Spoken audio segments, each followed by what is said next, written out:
Prezados irmãos, louvado seja nosso Senhor Jesus Cristo, para sempre seja louvado, e nossa Mãe Maria Santíssima.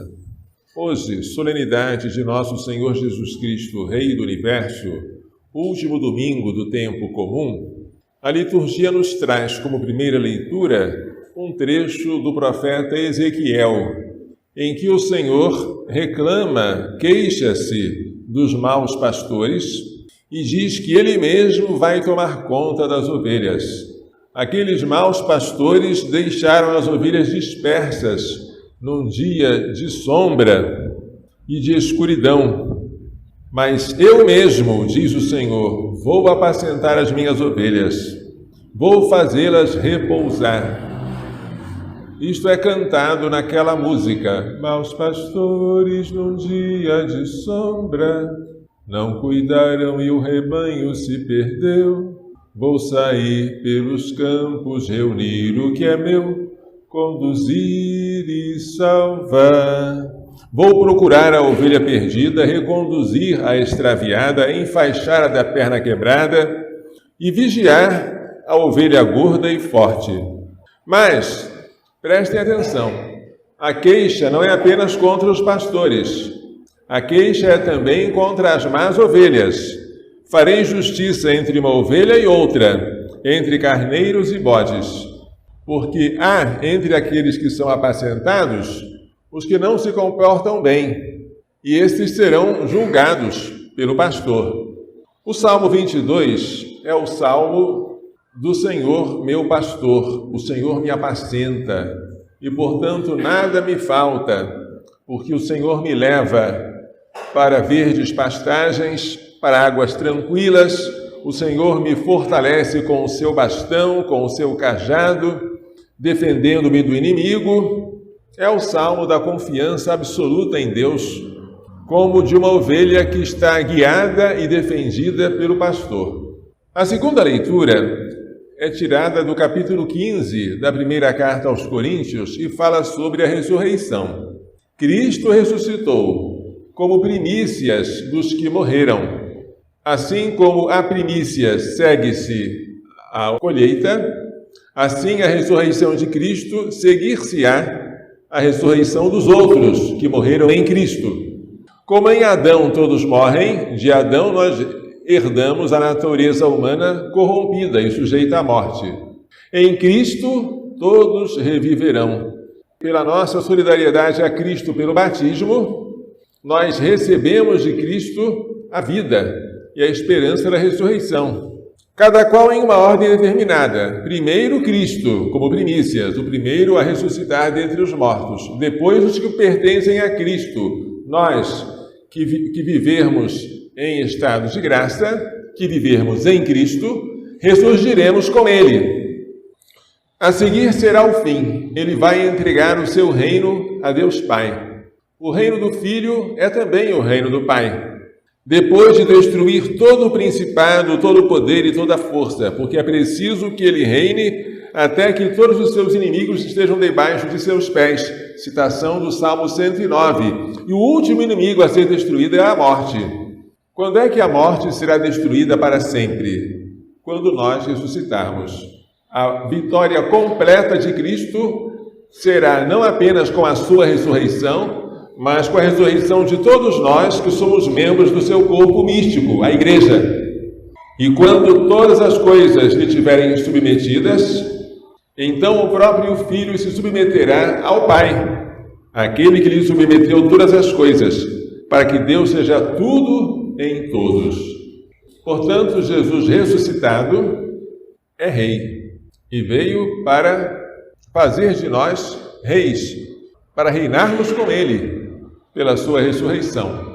Contanto que hoje nós saibamos participar com Ele da sua paixão, da sua cruz, que Ele mesmo carregou.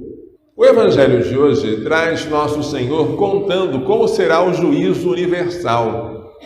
O Filho do Homem aparece na sua glória com seus anjos e se compara a um rei e a um pastor. Tanto o rei como o pastor governam. O pastor separa as ovelhas dos cabritos. O Filho do Homem, na sua glória, separará os maus dos bons. Quem são os bons? Poderíamos pensar, são pessoas que fizeram altas penitências, jejuns terríveis, amarraram cilícios para machucarem a carne. Mas não. Os bons são aqueles que fizeram obras de misericórdia. Dar de comer a quem tem fome, dar de beber a quem tem sede, vestir os que estão desagasalhados, visitar os doentes, visitar os encarcerados, receber em casa os forasteiros, coisas simples do dia a dia. São tais coisas que nos farão ouvir as palavras suaves: vinde, benditos de meu Pai, vinde tomar posse do reino que vos está preparado desde a criação do mundo. Mas, Senhor, quando foi que te vimos com fome, com sede, sem roupa, na prisão, doente, te prestamos assistência? Toda vez que fizeste isto ao menor dos meus irmãos, foi a mim que o fizestes. Ao contrário, os que estiverem à esquerda ouvirão aquelas palavras horríveis: afastai-vos de mim, malditos, para o fogo eterno, preparados para o demônio e os seus anjos. Mas o que eles fizeram? Será que para estar à esquerda é preciso cometer adultério, homicídio, roubos? Não precisa. Se você cometer tudo isso, você vai para o inferno, sim. Mas por muito menos você pode ir para o inferno. Basta você cruzar os braços e não praticar obras de misericórdia. Basta você não dar de comer a quem tem fome, não dar de beber a quem tem sede, não dar a roupa para quem está desagasalhado, não visitar os doentes, não visitar os que estão encarcerados, não receber os que estão sem abrigo, forasteiros. Basta não fazer nada.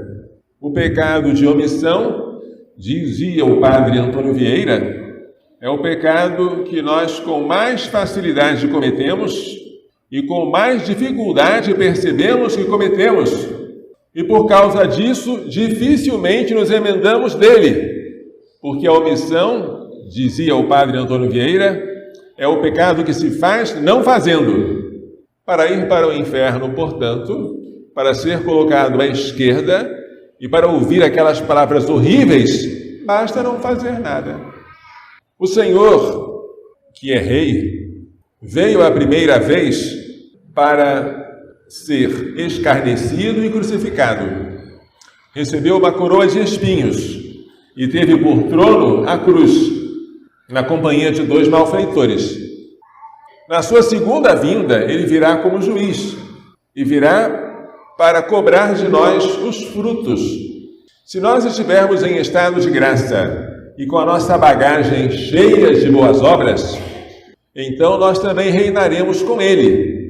Se nós tivermos renunciado a nós mesmos, à nossa própria vontade, se tivermos abraçado com prontidão e alegria a cruz que nos é oferecida, e se seguirmos a Jesus sem lamentações, receberemos a glória eterna. E esta glória será não apenas a salvação da nossa alma, que ocorre após a nossa morte, mas também a ressurreição do nosso corpo, que se tornará glorioso como o corpo de Jesus ressuscitado. Um corpo brilhante, sem sofrimento, sem cansaço, sem morte. Assim nós seremos glorificados.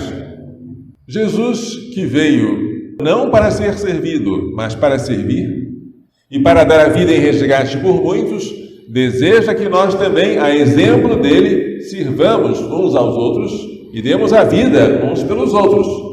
Se nós quisermos receber a glória que ele recebeu do Pai, se nós quisermos entrar no reino que foi preparado para nós desde a criação do mundo, queiramos ou não, Jesus reinará sobre nós.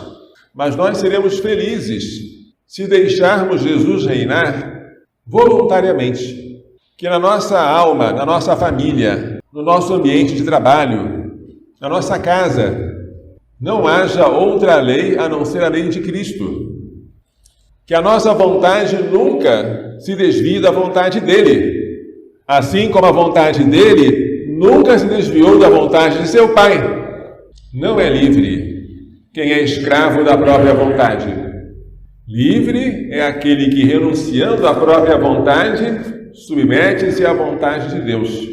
Jesus chegava a dizer: O meu alimento é fazer a vontade daquele que me enviou e realizar a sua obra. Se Jesus se alimentava de obedecer ao Pai, como nós poderíamos querer outra coisa a não ser obedecer Jesus, que foi obediente ao Pai até a morte e morte de cruz? Eis a cruz o caminho que nos é indicado, a porta estreita. E eis a glória que nos virá depois da cruz, se nós não quisermos nos desviar dela. Maria Santíssima foi aquela que seguiu Jesus mais de perto. Tudo que Jesus sofreu, ela também sofreu. E enquanto ele se entregava ao Pai por nós, Maria aceitava aquela oferta na qualidade de mãe, que renunciava ao seu filho por nossa causa. Hoje ela está glorificada, mulher vestida de sol, tendo a lua sob os pés e na cabeça uma coroa de 12 estrelas. Ela também é rainha, ela é reina. Vamos pedir a ela que nós não sejamos traidores do seu filho, que depois de termos custado tanto, custamos o sangue dele, que depois de termos sido batizados, incorporados ao seu corpo místico, que é a igreja, nós venhamos a nos perder por causa da nossa rebeldia. Que isso nunca aconteça. Que Maria Santíssima e seu castíssimo esposo São José nos façam entender e pôr em prática as lições desta liturgia. Louvado seja nosso Senhor Jesus Cristo, para sempre seja louvado, e nossa Mãe Maria Santíssima.